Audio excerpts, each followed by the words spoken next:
ಡಾಲಾಯ್ತ್ ಅವರ ಸಾರಥ್ಯದಲ್ಲಿ the Friday Times news. ರಾಜ್ಯದಲ್ಲಿ ಉದ್ರಿ ಸರ್ಕಾರ ಆಡಳಿತ ನಡೆಸುತ್ತಿದೆ. ವಿಆರ್ ಗೋವಿಂದ್ ಗೌಡ್. ಕರ್ನಾಟಕದಲ್ಲಿ ಕಾಂಗ್ರೆಸ್ ಸರ್ಕಾರ ಅಧಿಕಾರಕ್ಕೆ ಬಂದು ಸುಮಾರು 13 ತಿಂಗಳು ಕಳೆದಿದೆ. ಆದರೆ ಇದುವರೆಗೂ ಕೂಡ ಯಾವುದೇ ಅಭಿವೃದ್ಧಿ ಕಾರ್ಯಗಳು ಆಗಿಲ್ಲ. ಗೃಹಲಕ್ಷ್ಮಿ ಯೋಜನೆ, ಸರ್ಕಾರಿ ವೇತನ, ಸರ್ಕಾರಿ ಗುತ್ತಿಗೆದಾರರ ಹಣ ಬಿಡುಗಡೆ, ಅಂಗನವಾಡಿ ಕಾರ್ಯಕರ್ತರಿಗೆ ವೇತನ ನೀಡದೆ ಉದ್ರಿ ಸರ್ಕಾರವನ್ನು ರಾಜ್ಯ ಕಾಂಗ್ರೆಸ್ ನಡೆಸುತ್ತಿದೆ ಎಂದು ಜೆಡಿಎಸ್ ಪಕ್ಷದ ರಾಜ್ಯ ವಕ್ತಾರ ವಿಆರ್ ಗೋವಿಂದ್ ಗೌಡ್ ಆರೋಪಿಸಿದರು. ನಗರದ ಪತ್ರಿಕಾ ಭವನದಲ್ಲಿ ಮಂಗಳವಾರ ಕರೆದ ಸುದ್ದಿಗೋಷ್ಠಿಯಲ್ಲಿ ಅವರು ಮಾತನಾಡಿ, ಈ ಹಿಂದೆ ಆಡಳಿತ ನಡೆಸಿದ ಬಿಜೆಪಿ ಸರ್ಕಾರದ ವಿರುದ್ಧ ಕಾಂಗ್ರೆಸ್ 40% ಸರ್ಕಾರ ಎಂದು ಆರೋಪಿಸಿ ಪ್ರತಿಭಟನೆ ನಡೆಸಿತ್ತು. ಆದರೆ ಈಗ ಅಧಿಕಾರಕ್ಕೆ ಬಂದಿರುವ ಕಾಂಗ್ರೆಸ್ ಸಂಪೂರ್ಣವಾಗಿ ಭ್ರಷ್ಟಾಚಾರದಲ್ಲಿ ಮುಳುಗಿ ಹೋಗಿದೆ. ಮುಡಾ ಹಗರಣ ಸೇರಿದಂತೆ ದಿನದಿಂದ ದಿನಕ್ಕೆ ಅನೇಕ ಹಗರಣಗಳು ಬೆಳಕಿಗೆ ಬರುತ್ತಿದ್ದು, ಕಾನೂನು ಮತ್ತು ಸುವ್ಯವಸ್ಥೆ ಹಾಗೂ ಆರೋಗ್ಯ ವ್ಯವಸ್ಥೆ ರಾಜ್ಯದಲ್ಲಿ ಸಂಪೂರ್ಣವಾಗಿ ಹಾಳಾಗಿದೆ ಎಂದು ರಾಜ್ಯ ಸರ್ಕಾರದ ವಿರುದ್ಧ ತೀವ್ರ ವಾಗ್ದಾಳಿ ನಡೆಸಿದರು. ರಾಜ್ಯದಲ್ಲಿನ ಎಲ್ಲಾ ರಸ್ತೆಗಳು ಹದಗೆಟ್ಟಿವೆ. ಜೊತೆಗೆ ಗ್ಯಾರಂಟಿ ಹೆಸರಿನಲ್ಲಿ ದುಡ್ಡು ಕೂಡಿಸುವ ನೆಪವಾಗಿಟ್ಟುಕೊಂಡು ಬೆಲೆ ಏರಿಕೆ ಮಾಡುತ್ತಿದ್ದಾರೆ. ಪೆಟ್ರೋಲ್, ಡೀಸೆಲ್ ಬೆಲೆ ಸೇರಿದಂತೆ ಹಾಲಿನ ದರವನ್ನು ಏರಿಕೆ ಮಾಡಿ ಕೇವಲ 2 ದಿನದಲ್ಲಿ ಸಾವಿರಾರು ಕೋಟಿ ರೂಪಾಯಿ ಹಣವನ್ನು ಸಿದ್ದರಾಮಯ್ಯನವರ ಸರ್ಕಾರ ಲೂಟಿ ಮಾಡಿದೆ. ಜೊತೆಗೆ ರೈತರಿಗೆ ಇದುವರೆಗೂ ನಯಾ ಪೈಸೆ ಪ್ರೋತ್ಸಾಹಧನ ನೀಡಿಲ್ಲ. 1 ವರ್ಷದಲ್ಲಿ ರಾಜ್ಯದಲ್ಲಿ ಅಭಿವೃದ್ಧಿ ಕಾರ್ಯ ಶೂನ್ಯವಾಗಿದೆ ಎಂದು ಸರ್ಕಾರದ ವಿರುದ್ಧ ಆಕ್ರೋಶ ವ್ಯಕ್ತಪಡಿಸಿದರು. 2024ರ ಸಾರ್ವತ್ರಿಕ ಲೋಕಸಭೆ ಚುನಾವಣೆ ಸಮಯದಲ್ಲಿ ಮಾಜಿ ಸಿಎಂ ಎಚ್.ಡಿ. ಕುಮಾರಸ್ವಾಮಿ ಗೆದ್ದು ಕೇಂದ್ರ ಸಚಿವರಾದರೆ ಭಕ್ತರಿಗೆ 1008 ಹೋಳಿಗೆ ಊಟ ಹಾಕಿಸಲಾಗುವುದು ಎಂದು ಶ್ರೀ ಗುರು ಪುಟ್ಟರಾಜ ಗವಾಯಿಗಳಿಗೆ ಹರಕೆ ಹೊತ್ತಿದ್ದೆವು. ಈಗ ಎಚ್.ಡಿ. ಕುಮಾರಸ್ವಾಮಿ ಜಯಿಸಿ ಕೇಂದ್ರ ಮಂತ್ರಿ ಆಗಿದ್ದಾರೆ. ಹಾಗಾಗಿ ಜುಲೈ 18ರಂದು ಪುಟ್ಟರಾಜ ಗವಾಯಿ ಮಠದಲ್ಲಿ ಹರಕೆ ತೀರಿಸುವ ಕಾರ್ಯ ಮಾಡಲಾಗುತ್ತದೆ ಹಾಗೂ ಭಕ್ತರಿಗೆ ಪ್ರಸಾದದ ವ್ಯವಸ್ಥೆ ಮಾಡಿಸಲಾಗುವುದು ಎಂದು ವಿಆರ್ ಗೋವಿಂದ್ ಗೌಡ್ ಹೇಳಿದರು. ಉದ್ರಿ ಸರ್ಕಾರದ ವಿರುದ್ಧ ಪ್ರತಿಭಟನೆ. ಸಿದ್ದರಾಮಯ್ಯ ನೇತೃತ್ವದ ರಾಜ್ಯ ಕಾಂಗ್ರೆಸ್ ಸರ್ಕಾರದ ಭ್ರಷ್ಟಾಚಾರದ ನೀತಿ ಹಾಗೂ ವಿವಿಧ ಇಲಾಖೆಗಳಲ್ಲಿ ದುಡಿಯುವ ವರ್ಗಕ್ಕೆ ವೇತನ ನೀಡದೇ ಇರುವುದನ್ನು ಖಂಡಿಸಿ ಗದಗ ಜಿಲ್ಲಾ ಜೆಡಿಎಸ್ ಘಟಕದಿಂದ ಜುಲೈ 12ರಂದು ಜಿಲ್ಲಾಧಿಕಾರಿ ಕಚೇರಿ ಎದುರು ಪ್ರತಿಭಟನೆ ನಡೆಸಲಾಗುವುದು ಎಂದು ವಿಆರ್ ಗೋವಿಂದ್ ಗೌಡ್ ಹೇಳಿದರು. ಅಭಿಪ್ರಾಯ ಸಂಗ್ರಹ. ನಗರದಲ್ಲಿ ಕಾರ್ಖಾನೆ ಸ್ಥಾಪಿಸಬೇಕೆಂದು ಕೇಂದ್ರ ಸಚಿವ ಎಚ್.ಡಿ. ಕುಮಾರಸ್ವಾಮಿ ಅವರಿಗೆ ವಿಆರ್ ಗೋವಿಂದ್ ಗೌಡ್ ಮನವಿ ಸಲ್ಲಿಸಿದ್ದರು. ಇದಕ್ಕೆ ಅವರು ಪೂರಕವಾಗಿ ಸ್ಪಂದಿಸಿದ್ದು, ಇನ್ನು ಹೆಚ್ಚಿನ ಅಭಿಪ್ರಾಯ ತಿಳಿದುಕೊಳ್ಳುವ ಉದ್ದೇಶದಿಂದಾಗಿ ಜಿಲ್ಲೆಯಲ್ಲಿ ಸಾರ್ವಜನಿಕರಿಂದ ವಾಟ್ಸ್ಆಪ್ ಹಾಗೂ ಇಮೇಲ್ ಮುಖಾಂತರ ಅಭಿಪ್ರಾಯವನ್ನು ಸಂಗ್ರಹಿಸಲಾಗುವುದು. ಸಾರ್ವಜನಿಕರು ಈ ಕೆಳಕಂಡ ವಿಳಾಸಕ್ಕೆ ತಮ್ಮ ಮಾಹಿತಿಯನ್ನು ಜುಲೈ 20ರ ಒಳಗೆ ಮೊಬೈಲ್ ಸಂಖ್ಯೆ 8495900009 ಸಂಖ್ಯೆಗೆ ತಮ್ಮ ಅಭಿಪ್ರಾಯ ತಿಳಿಸಬಹುದು ಎಂದು ಹೇಳಿದರು. ಈ ಸಂದರ್ಭದಲ್ಲಿ ಬಸವರಾಜ್ ಅಪ್ಪಣ್ಣವರ್, ಎಂಎಸ್ ಪರ್ವತ್ಗೌಡ್, ರಮೇಶ್ ಹುಣಸಿಮರದ್, ಮರಿಯಪ್ಪ ಬಳ್ಳಾರಿ, ಪ್ರಫುಲ್ ಪುಣೇಕರ್ ಸೇರಿದಂತೆ ಮುಂತಾದವರು ಉಪಸ್ಥಿತರಿದ್ದರು. ಏನು 1 ವರ್ಷ ಮುಗಿದೈತಿ. ಇದು 1 ವರ್ಷದ ಉದ್ರಿ ಸರ್ಕಾರ. ಗುತ್ತಿಗೆದಾರರಿಗೆ ಉದ್ರಿ, ನಮ್ಮ ಗೃಹಲಕ್ಷ್ಮಿ ಯೋಜನೆ ಅಂತ ಹೇಳಿದ್ರು ಅದು ಉದ್ರಿ, ಯುವ ನಿಧಿ ಅಂದ್ರೆ ಅದು ಉದ್ರಿ, ಸರ್ಕಾರಿ ನೌಕರರಿಗೆ ವೇತನ ಹೆಚ್ಚಿಗೆ ಮಾಡ್ತೀನಿ ಅಂದ್ರೆ ಅದು ಉದ್ರಿ, ಗುತ್ತಿಗೆ ನೌಕರರಂತೂ ಹೇಳಬಾರ್ದು. 6 ತಿಂಗಳಾದ ಪಾಪ ಅವ್ರದ್ದು ಇನ್ನೂ ಪಗಾರ ಆಗಿಲ್ಲ. ಅದ್ರ ಬಗ್ಗೆ ಸಕಾರ ಎತ್ತವಲ್ಲ, ಅದನ್ನು ಕೇಳೋರು ಇಲ್ಲ, ಅವ್ರ ಬಗ್ಗೆ ಮಾತಾಡೋರು ಇಲ್ಲ. ಆ ಪರಿಸ್ಥಿತಿ ಆಗೈತಿ. 6 ತಿಂಗಳಗಟ್ಟಲೆ ಯಾರು ಪಗಾರ ಇಲ್ಲಾರ್ದೆ ಕೆಲಸ ಮಾಡ್ತಾರೆ. ಅವ್ರ ಜೋಡಿ ಇವರು ಅಂಗನವಾಡಿ ಕಾರ್ಯಕರ್ತರು ಅದೇ ಗೋಳಾಟ.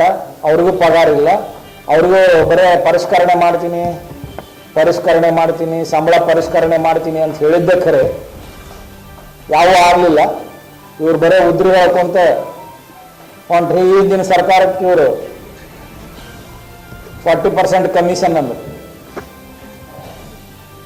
ಇದು ಕರೆಕ್ಟ್ ಕಾಂಗ್ರೆಸ್ ಸರ್ಕಾರ. ಇವರು ಮೂಡ ಹಗರಣದಾಗ ಮುಳುಕೊಂಡ್ರು. ವಾಲ್ಮೀಕಿ ಹಗರಣದಂತೂ ಇನ್ನೂ ಹೆಂಗೆ ದಿನ ಹೊಂಟೈತೆ ಹಂಗೆ ಹೊಸ ಹೆಸರು, ಹೊಸ ಇವ್ರು ಹೆಂಗೆ ರೊಕ್ಕ ತೆಗಿಯೋಕೆ ಸ್ಕೀಮ್ ಮಾಡ್ಯಾರ ಎಲ್ಲ ಹೊಸ ಇವರು ಟೋಟಲಿ ಕರೆಕ್ಟ್. ಅವ್ರಿಗೆ 40% ಅಂತ ಏನೋ ಹೇಳಿದ್ರು, ಇವ್ರು 80% ಸರ್ಕಾರ ಐತಿ. ಅವ್ರಕಿನ ಡಬಲ್. ಗುತ್ತಿಗೆದಾರ ಪಾಪ ವರ್ಷಾನುಗಟ್ಟಲೆ ಆದರೆ ಅವ್ರಿಗೆ ಇನ್ನೂ ಮಟ್ಟ ಬಿಲ್ ಪಾವತಿ ಆಗೋಲ್ಲ.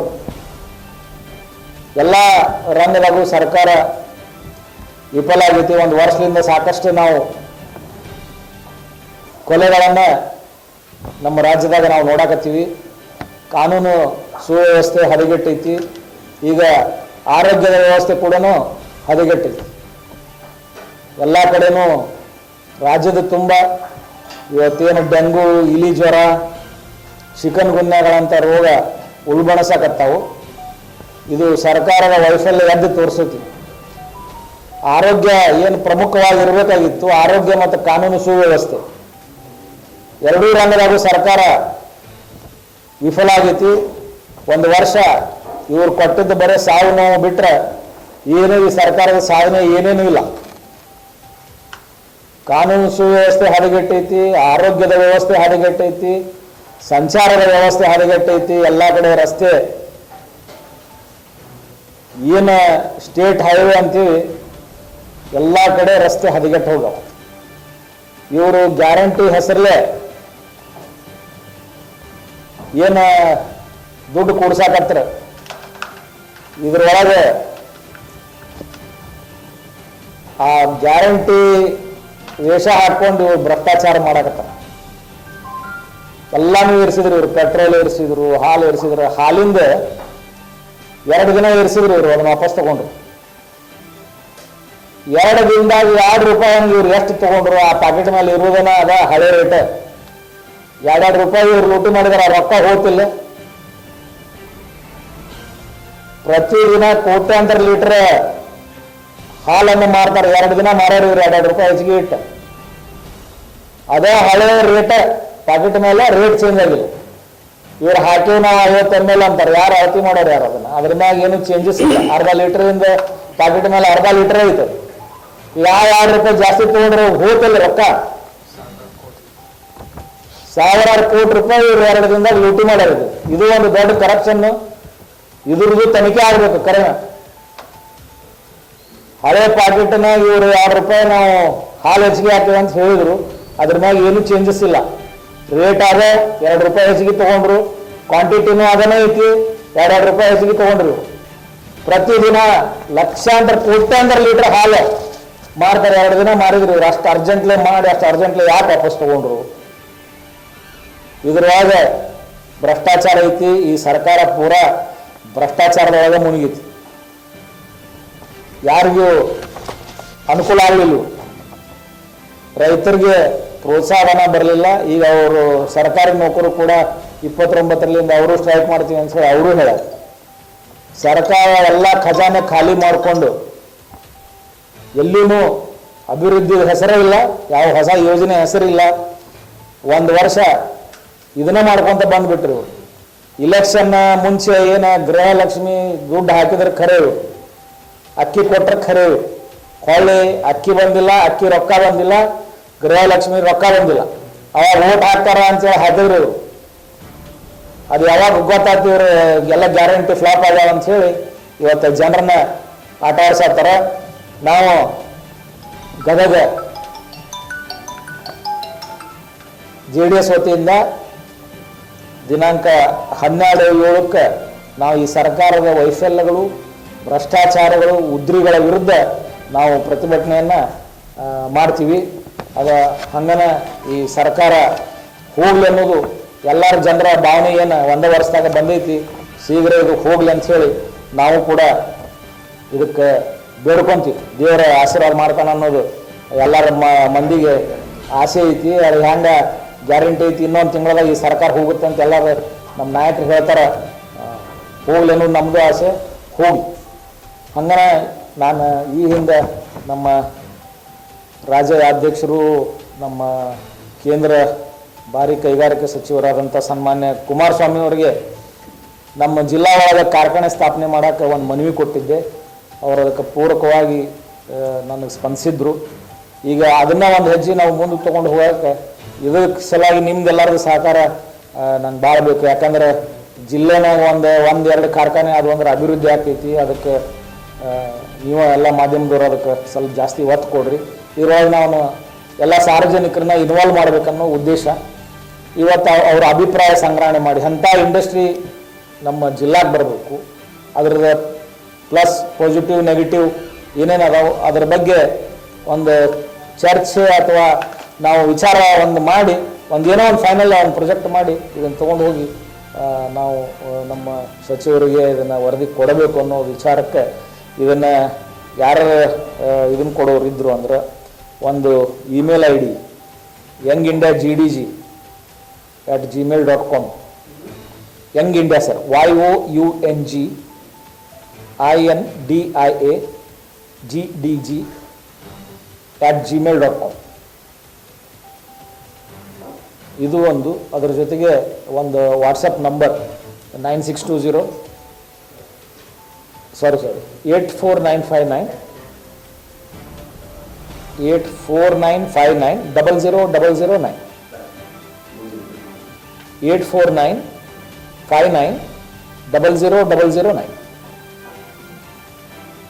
ಹಂಗೆ ಇದನ್ನು ಸಾಮಾಜಿಕ ಜಾಲತಾಣದೊಳಗೆ ಆಮ್ಯಾಗ ವಾಟ್ಸಪ್ ಮುಖಾಂತರ ಆಮ್ಯಾಗ ಹ್ಯಾಂಡ್ಬಿಲ್ ಮುಖಾಂತರ ಎಲ್ಲ ಅದು ವಿದ್ಯಾರ್ಥಿಗಳಿರ್ಬೋದು, ರಿಟೈರ್ಡ್ ಆದ ನಮ್ಮ ಪಾಲಕರು ಇರ್ಬೋದು, ಗೃಹಿಣಿಯರು ಇರ್ಬೋದು, ಯುವಕರು ಇರ್ಬೋದು, ಎಲ್ಲರಿಗೂ ಇದು ಮುಟ್ಟುವಂಗೆ ಅವ್ರವ್ರ ಅಭಿಪ್ರಾಯ ಅವರು ತಿಳಿಸೋಕ್ಕೆ ನಾವು ಒಂದು ಅಭಿಯಾನವನ್ನು ಎಲ್ಲರಿಗೂ ಇದರೊಳಗೆ ಇನ್ವಾಲ್ವ್ ಆಗಲಿ ಅನ್ನೋ ಸಲುವಾಗಿ ಈ ಅಭಿಯಾನವನ್ನು ಮಾಡ್ತೀವಿ. ಇದು 27ರೊಳಗೆ ಅವರು ನಮಗೆ ತಮ್ಮ ವಿಚಾರಗಳನ್ನು ಇಮೇಲ್ ಮುಖಾಂತರ ಆಗಲಿ ವಾಟ್ಸಪ್ ಮುಖಾಂತರ ಆಗಲಿ ಅವ್ರು ಟೈಪ್ ಮಾಡಿಲ್ಲ ಅಂದ್ರೆ ಅಟ್ಲೀಸ್ಟ್ ಅವರು ಒಂದು ವಿಡಿಯೋನಾರ ಆಗಲಿ ಒಂದು ವಾಯ್ಸ್ ಮೆಸೇಜರ ಹಾಕಿದ್ರೂ ನಡೀತು.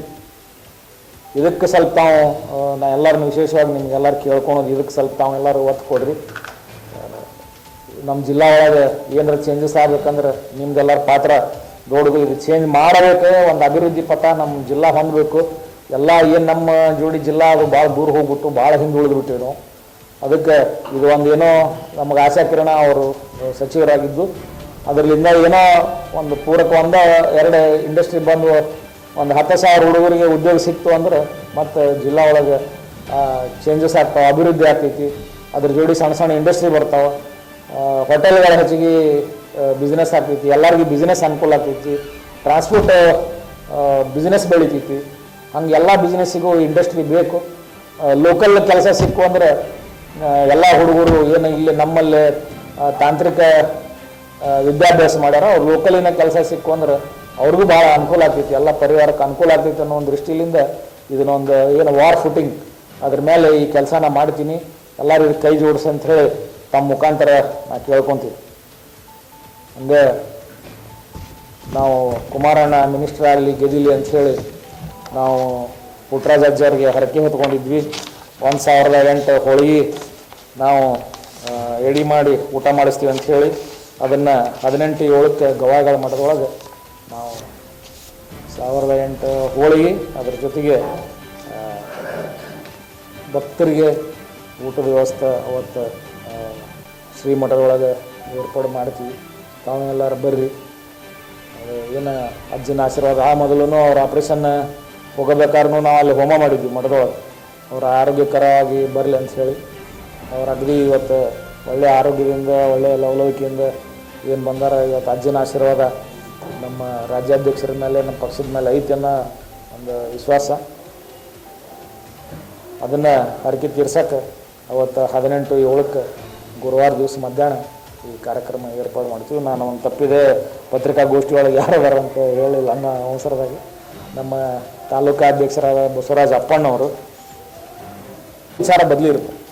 ಈಗ ಲಾಸ್ಟ್ ಟೈಮ್ ಪೋಸ್ಕೋ ಸಲುವಾಗಿ ಪರಿಸರ ಹಾನಿ ಆಗುತ್ತೆ ಅಂಥೇಳಿ ಅದ್ರ ಸಲುವಾಗಿ ಹೋರಾಟ ಮಾಡಿಬಿಟ್ರು.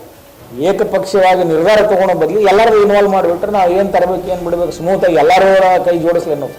ಅದಕ್ಕೆ ನಾಳೆ ನಾವೇನೋ ಒಂದು ಪ್ರಸ್ತಾಪನೆ ಬಂತು ಅದಕ್ಕೆ ವಿರೋಧ ಮಾಡಿದ್ರು ಅನ್ನೋಕ್ಕಿಂತ ನಾವು ಎಲ್ಲರನ್ನೂ ಕರ್ಕೊಂಡೇ ಮಾಡಿಬಿಟ್ವಿ ಅಂದ್ರೆ ಅದು ಸ್ಮೂತಾಗಿ ಹೋಗುತ್ತೆ ಅನ್ನೋ ವಿಚಾರ. ಯಾವುದೋ ಅಡೆತಡೆಗಳು ಆಗಬಾರ್ದು. ಎಲ್ಲರೂ ಇರಲಿ, ಅವ್ರ ಮಠಾಧೀಶರು ಇರಲಿ, ಯಾವುದೇ ಪಕ್ಷದಾಗ ಅವರು ಇವರೇ ಇರಲಿ, ರಾಜಕಾರಣಿಗಳೇ ಇರಲಿ, ಏನೇ ಇರಲಿ, ನಾಯಕರೇ ಇರಲಿ, ಅವ್ರ ಅಭಿಪ್ರಾಯ ಕೊಟ್ಟರೆ ನಾವು ಎಲ್ಲರನ್ನೂ ಕರ್ಕೊಂಡೇ ಮಾಡೋದು. ಈ ಏಕಪಕ್ಷ ಏನಿಲ್ಲ, ಗದಗ ಅಭಿವೃದ್ಧಿ ಆಗ್ಬೇಕು ಅನ್ನೋ ಸಲುವಾಗಿ ಇದು ಒಂದು. ಇಲ್ಲಾಂದ್ರೆ ನಾನು ಸುಮ್ಮನೆ ಯಾವುದೋ ಒಂದು ಪ್ರಾಜೆಕ್ಟ್ ತೊಗೊಂಡು ಹೋಗಿ ಮಾಡಿಸ್ಕೊಂಡು ಬರ್ಬೋದು. ಬಟ್ ಎಲ್ಲರೂ ಇನ್ವಾಲ್ವ್ ಆಗಲಿ. ಹೊಸ ಜನ್ರೇಷನ್ಗೆ ಹೊಸ ಐಡಿಯಾಸ್ ಇರುತ್ತೆ, ಅವ್ರದೇ ಐಡಿಯಾ. ಆಮೇಲೆ ಹಿರಿಯರು ಒಂದು ಐಡಿಯಾ ಇರ್ತಾವೆ. ಈಗ ಪರಿಸರ ನಾಶ ಆಗಬಾರ್ದು ಅನ್ನೋ ಸಾಕಷ್ಟು ಇಲ್ಲಿ ಕಾಳಜಿ ಐತಿ. ಅಂಥವು ಅವ್ರು ಏನು ಐಡಿಯಾ ಕೊಡ್ತಾರೆ ಅವನ್ನೆಲ್ಲ ಅದ್ರೊಳಗೆ ಹಾಕ್ಕೊಂಡು ಒಂದೇನೋ ಎಲ್ಲರಿಗೂ ಅನುಕೂಲ ಆಗಿರ್ಬೇಕು ಅಂಥದ್ದೊಂದು ಪ್ರಾಜೆಕ್ಟನ್ನು ಮಾಡ್ಕೊಂಡು ತೊಗೊಂಡು ಬರಬೇಕು ಅನ್ನೋದು ನಮ್ಮದು ಛಲ ಹಠ. ನಮ್ಮ ಜಿಲ್ಲಾ ಅಭಿವೃದ್ಧಿ ಆಗಬೇಕು, ನಮ್ಮಲ್ಲಿ ಲೋಕಲಿ ನಮ್ಮ ಯುವಕರಿಗೆ ಉದ್ಯೋಗ ಸೃಷ್ಟಿ ಆಗಬೇಕು. ಅಲ್ಲ, ನೇರವಾಗಿ ರಾಜಕೀಯ ಪಕ್ಷಗಳಿಗೆ ಏನು ಸಂಪರ್ಕ ಮಾಡೋಂಗಿಲ್ಲ. ನಾವು ನೇರವಾಗಿ ಜನರಿಗೆ ಸಂಪರ್ಕ ಮಾಡೋದು. ರಾಜಕೀಯ ಪಕ್ಷ ಅಂತೂ ನಾವು ಸಂಪರ್ಕ ಮಾಡೋಕೆ ಹೋಗಂಗಿಲ್ಲ. ಬಂದ್ರೆ ಅವ್ರು ಬರಲಿ, ಅವ್ರ ವಿಚಾರ ತಿಳಿಸ್ಲಿ. ಯಾಕಂದರೆ ಅಭಿವೃದ್ಧಿ ಎಲ್ಲರಿಗೂ ಬೇಕು, ಎಲ್ಲ ಪಕ್ಷಕ್ಕೂ ಬೇಕು. ಅವರು ಬಂದು ಕೈ ಜೋಡಿಸಿದ್ರೆ ಭಾಳ ಚು. ಆದ್ರೆ ನಾವಾಗಲೇ ಹೋಗಿ ನೀವು ಬರ್ರಿ ಅಂತ ನಾನು ಯಾರನ್ನೂ ಕರೆಯಂಗಿಲ್ಲ. ಯಾಕಂದ್ರೆ ನಂಗೆ ಪಬ್ಲಿಕ್ ಇನ್ವಾಲ್ವ್ಮೆಂಟ್ ಬೇಕು, ಯುವಕರ ಇನ್ವಾಲ್ವ್ಮೆಂಟ್ ಬೇಕು. ಅವ್ರಿಗಂತೂ ನಾನು ಸಂಪರ್ಕ ಮಾಡ್ತೀನಿ ನಿಮ್ಮ ಮುಖಾಂತರ. ಡೆತ್ ಆದರೆ ಅವತ್ತು ನಮ್ಮ ಜಿಲ್ಲಾ ಉಸ್ತುವಾರಿ ಸಚಿವರು ಇಲ್ಲೇ ಇದ್ದರು, ನಮ್ಮ ಸಂಸದರು ಇಲ್ಲೇ ಇದ್ದರು. ಸಂಸದರು ಮೊದಲೇ ಹೇಳಿಬಿಟ್ರು ಸರ್ಕಾರ ವಿಫಲ ಆಗೈತಿ ಇದ್ರೊಳಗೆ ಅಂತೇಳಿ. ಒಂದು ತುರ್ತು ಸಭೆ ಕರೆದು ಇದು ನಿಯಂತ್ರಣ ಮಾಡಿರಿ ಅಂತ ಹೇಳಿ ನಮ್ಮ ಮಂತ್ರಿಗಳು ಖಡಕ್ಕಾಗಿ ಜಿಲ್ಲಾಡಳಿತಕ್ಕೆ, ನಗರಾಡಳಿತಕ್ಕೆ ಒಂದು ನಿರ್ದೇಶನ ಕೊಡಬೇಕಾಗಿತ್ತು ಅನ್ನೋದು ನನ್ನ ವಿಚಾರ. ಅವ್ರು ಏನು ಅಗದಿ ಲೈಟ್ಲಿ ಇವೆಲ್ಲ ತೊಗೋತಾರೆ. ಗದಗನಾಗ ಇನ್ನೂ ಎಲ್ಲೂ ಸ್ವಚ್ಛತಾ ಕಾರ್ಯನೇ ಇಲ್ಲ. ಇಷ್ಟೆಲ್ಲ ಆದರೂ ಕೂಡ ನಾವು ನೋಡ್ತೀವಿ, ಅವು ಬರೀ ಐವಾಸ್ ಎಲ್ಲಿ ಮೇನ್ ಅದಾವು, ಬರೀ ಫೋಟೋ ಪೋಸಿಗೆ ಎಲ್ಲ ಅಧಿಕಾರಿಗಳು ಕೆಲಸ ಮಾಡಾಕ್ತಾರೆ. ಎಲ್ಲಿ ಸ್ವಚ್ಛತೆ ಆಗೋದು. ವಾರ್ ಫುಟ್ಟಿಂಗ್ನಾಗ ಕೆಲಸ ಆಗ್ಬೋದು. ಇಷ್ಟಕೊಂಡ ದೊಡ್ಡ ಜಡ್ಡು ಜೀವ ತೊಗೊಂಡಂಥ ಜಡ್ಡಿಗೆ ಇವ್ರು ಇನ್ನೂ ಕೂಲಾಗಿ ರಿಯಾಕ್ಟ್ ಮಾಡ್ತಾರೆ ಅಂದ್ರೆ ಇನ್ನೂ ಏನು ಅನಾಹುತ ಆದಮೇಲೆ ಇವ್ರು ಎಚ್ಚೆತ್ಕೊಳ್ತಾರೋ ಏನೋ ಅನ್ನೋದು ಒಂದು ಅನಿಸ್ತೈತಿ. ಭಾಳ ಫಾಸ್ಟಾಗಿ ಇವರು ಕೆಲಸ ಮಾಡಬೇಕು. ಎಲ್ಲ ಕಡೆ ಗಲೀಜೈತಿ, ಮಳೆ ಹಾಳಾಗತ್ತಾವು, ಮತ್ತು ನೀರು ಶೇಖರಣೆ ಆಗ್ತೈತಿ. ನೀರು ಶೇಖರಣೆ ಆಗ್ಲಾರ್ದಂಗೆ ಯಾವ ಗಟ್ರ ಸ್ವಚ್ಛ ಇಲ್ಲ, ಯಾವ ಗಟ್ರ ಇವ್ರು ಬೆಳೆದಿಲ್ಲ. ಎಲ್ಲಿ ಕಸ ಐತಿ ಅಲ್ಲೇ ಐತಿ. ಇವರೆಲ್ಲೇ ಒಂದು ಕಡೆ ಸುಳ್ಳನ ಲಾರ್ವಾ ಬಿಟ್ಟೀನಿ, ಮೀನಾ ಬಿಟ್ಟೀನಿ ಅಂಥೇಳಿ ಇವ್ರು ಹೇಳ್ಕೊಂಡಿರ್ತಾರೆ. ಎಲ್ಲಿ ಮೀನಾ ಬಿಟ್ಟರೆ ಎಲ್ಲಿ ಬಿಟ್ರೆ ಆ ಫೋಟೋಕ್ಕಷ್ಟು ನಾವು ಫೋಟೋದಾಗ ನೋಡಿದ್ದಕ್ಕರೆ ಇವ್ರು ನಮ್ಮ ಓಣ್ಯಾಗೂ ಬಂದಿಲ್ಲ, ನಮ್ಮ ಮನೆ ಕಡೆನೂ ಬಂದಿಲ್ಲ. ಫ್ರೈಡೆ ಟೈಮ್ಸ್ ಊರು ತುಂಬ ಗಲೀಜು.